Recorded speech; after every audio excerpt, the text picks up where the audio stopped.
When Golden Globes host Jerrod Carmichael referred to the Beverly Hilton as the hotel that killed Whitney Houston, attendees were still rustling around to get to their seats. Many in the room may have missed it in the moment, even though it resonated loud and clear on TV. So the fallout occurred outside the venue.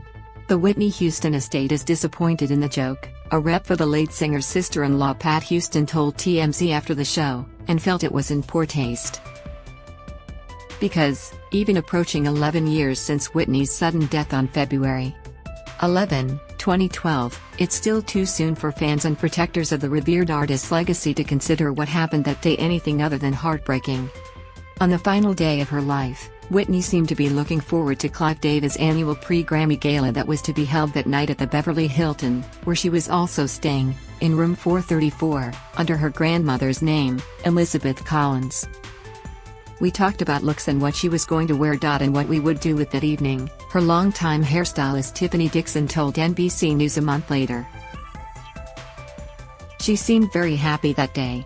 Whitney's assistant Mary Jones later told investigators she suggested the singer take a bath while she ran an errand at Neiman Marcus, and left the room at around 3 p.m. She returned at 3:35 p.m. and found the 48-year-old singer face down in the tub, submerged in a foot of water. Seconds later, Whitney's longtime bodyguard Ray Watson, one of Pat Houston's brothers, who had been standing watch outside in the hall, ran into. "I got her out of the water and tried to revive her," Watson recalled to London's Mirror. "Then it was all crazy. It was the worst thing that has ever happened in my life. I never will forget it. Never." A 911 call was made by hotel security at 3:43 p.m. according to Beverly Hills Police, and the paramedics who responded minutes later were already in the building in light of all the activity taking place at the hotel that weekend. Hairstylist Dixon said she was headed to Houston's room to help her get ready when she heard something, she didn't know what, exactly, yet, had happened. "Everything just kind of happened so fast," she told NBC News. "I was due to report to work. I was going in the direction where I needed to go, and I was instructed to call for help, and that's what I did." Dixon described consoling and being consoled by Whitney's then 18-year-old daughter, Bobby Christina Brown, in the hallway.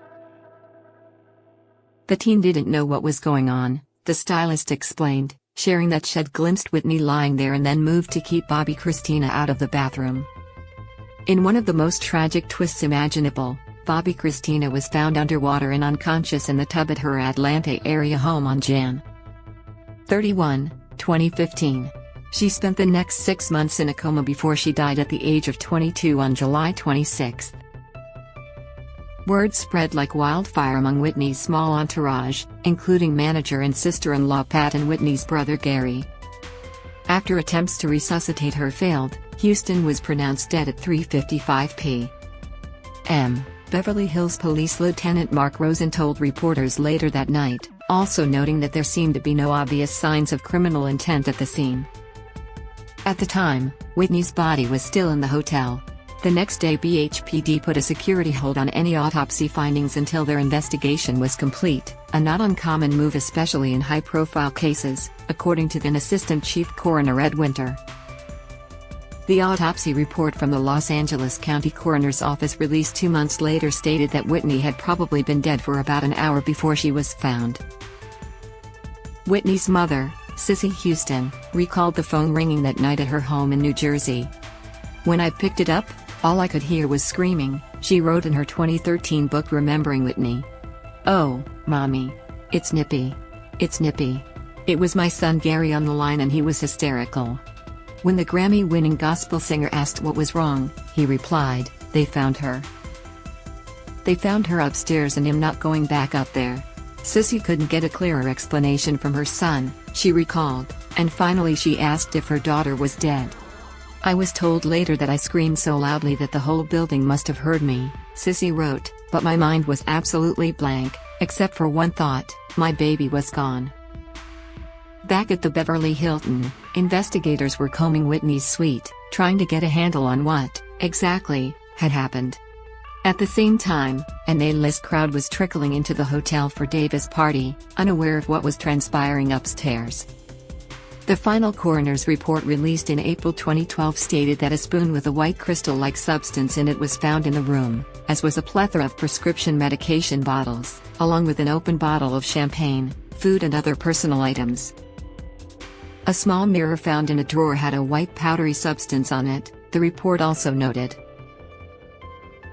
The autopsy determined Houston's official cause of death to be accidental drowning, with atherosclerotic heart disease and cocaine use just probably immediately prior to drowning listed as contributing factors.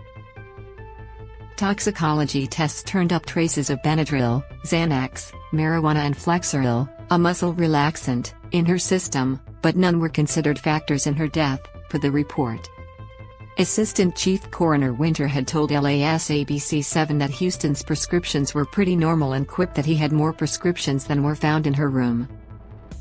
The postmortem also detected mild emphysema. She had been rumored to be suffering from a lung ailment, pulmonary edema and benign tumors in her uterus, the report stated. Whitney's body remained at the Beverly Hilton until 1:35 a.m. On Sunday, February 12, Winter later telling Vanity Fair, "The family maybe wanted to spend a few minutes with her before we loaded her off." Bobby Brown was on tour with New Edition when he got the news of his ex-wife's death. "Just say a prayer for my daughter, say a prayer for her mother, and if you find the time please say a prayer for me because I am going to need it," he said on stage in Mississippi, and flew out to L.A. to be with his grief-stricken daughter Bobby Christina, who was briefly hospitalized twice in 24 hours after Whitney died. Brown told Extra, "Obviously the death of her mother is affecting her, however, we will get through this tragedy as a family." Just 2 days prior, News crossed paths with Houston while interviewing Davis, Brandy and Monica during a rehearsal ahead of the Music Moguls Gala. Brandy told you that Whitney had advised her to sing from the heart, and she was happy to be reunited with her Cinderella co-star. "That's my mentor. She's everything to me. She's taught me so much about singing and just being myself. And I love her so much." Davis, who signed Houston to his Arista Records when she was 19, shared that the How Will I Know singer was excited to attend his party. The sit-down was wrapping up when Whitney walked up to Davis, "My dad," she called him, for a hug and kisses, after which Bobby Christina followed suit, greeting her godfather. "Did you hear your name?" Davis asked Whitney. "I've been paying tribute." Later that night, on February 9, Houston unexpectedly took the stage with Kelly Price, who was hosting a pre-Grammys event at True nightclub. "I wasn't expecting her to sing, I wasn't going to ask her to do that," she told Ryan Seacrest for News on the Grammys red carpet February 12. "I just simply acknowledged that she was in the building and told everyone about our relationship, our friendship, how she's encouraged me down through the years as far as my career goes, and she just walked up on the stage. We embraced each other and she said, 'Give me the mic.'" Houston started to sing Yes, Jesus Loves Me, and Price joined her, telling Seacrest it was an honor to duet with her longtime friend. That surprise performance must have been heartening for anyone hoping to hear more from Whitney, whose last album was 2009's I Look to You. At the time, she had also recently wrapped her first movie in 15 years, Sparkle, with Jordan Sparks, and recorded the single Celebrate for the film. But personal drama had for years been overshadowing the countless triumphs from her storied career, and her once almighty voice wasn't what it was when she brought the stadium down belting out the national anthem at the 1991 Super Bowl. Or when she fueled the sale of 45 million copies of the Bodyguard soundtrack. "Nobody makes me do anything I don't want to do," Houston had told ABC News' Diane Sawyer in her infamous Crack is Whack interview in 2002, in which she acknowledged using cocaine and other drugs. "The biggest devil is me. I'm either my best friend or my worst enemy. But," she also said, "I am not self-destructive. I'm a person who has life, and wants to live." Houston, who divorced Brown in 2007 after 15 years of marriage, had most recently been in outpatient rehab in 2011, her third known stint in treatment. But basically everyone who was around her in what turned out to be her final days saw a woman in good spirits who looked happy to be doing what she loved. Price recalled Houston standing for 3 hours by the stage cheering for her and everyone else who performed at her February 9 party, telling Seacrest, "She came out, she hung out, We partied, we celebrated, we danced. Sometime on Friday, February 10, 2012, Whitney called her mother, as Sissy recounted in her book. She hadn't seen her daughter since Christmas, but they'd talked a few times and Whitney had vowed to come visit after the Grammys, she wrote. Sissy shared that the last thing Whitney said to her was, "I'll be home soon, Mommy. I promise." Barely 24 hours later, Whitney was gone.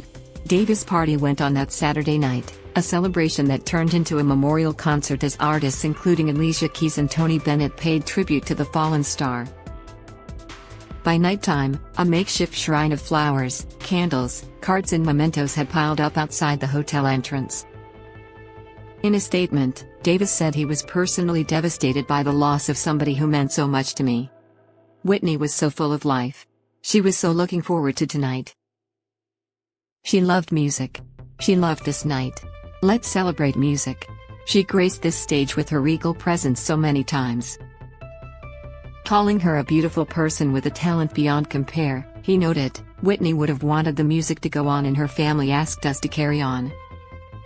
More than 40 million people watched the Grammys on February 12 and, considering the precipitous 30% drop in the ratings the following year, a big portion of viewers tuned in to see how the ceremony dubbed music's biggest night handled the tragedy.